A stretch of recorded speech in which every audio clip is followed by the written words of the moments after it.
Bismillahirrahmanirrahim. Assalamualaikum warahmatullahi wabarakatuh. InsyaAllah hari ini kita akan mempelajari satu tajuk di bawah bidang ibadat, iaitu jenis-jenis najis bagi tahun 4.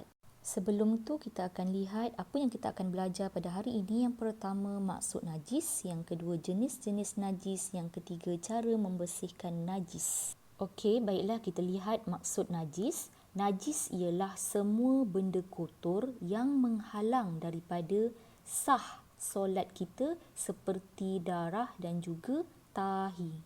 Terdapat 3 jenis najis, iaitu yang pertama najis mukhaffafah iaitu najis ringan, yang kedua najis mutawassitah iaitu najis pertengahan, dan juga yang ketiga najis mughallazah iaitu najis berat. Apa itu najis mukhaffafah?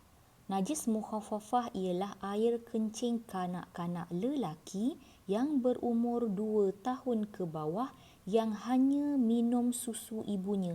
Dia tidak makan bubur dan dia tidak makan selain daripada minum susu ibunya. Seterusnya, najis mutawassitah. Apa itu dinamakan najis mutawassitah? Najis mutawassitah adalah najis selain daripada najis mukhaffafah dan mughallazah, sebab di pertengahan. Contohnya air kencing, tahi, nanah, darah dan sebagainya. Apa pula najis mughallazah? Najis berat, iaitu anjing, babi dan keturunannya serta perkara yang berkaitan dengan keduanya. Contoh air kencing, air liur dan darah kedua-duanya. Sampai kiamat pun dia hanya ada 2 sahaja, iaitu anjing dan babi iaitu khinzir. Itu termasuk dalam najis mughallazah. Kita lihat pula bagaimana untuk menyucikan najis mukhaffafah.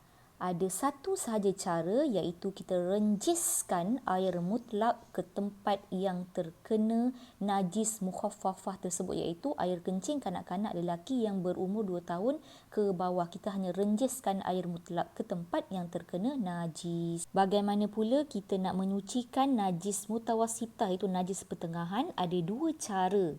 Kalau kita ada terkena air kencing, kena tahi, kena nanah, darah. Yang pertama, kita hilangkan najis yang terkena pada badan, pakaian ataupun tempat.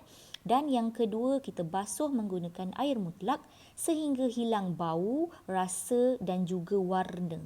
Bagaimana pula kita nak menyucikan najis mughallazah? Ada 3 cara. Yang pertama, kita hilangkan najis yang terkena pada badan, pakaian ataupun tempat. Yang kedua, kita perlu basuh dengan menggunakan air tanah sebanyak 1 kali.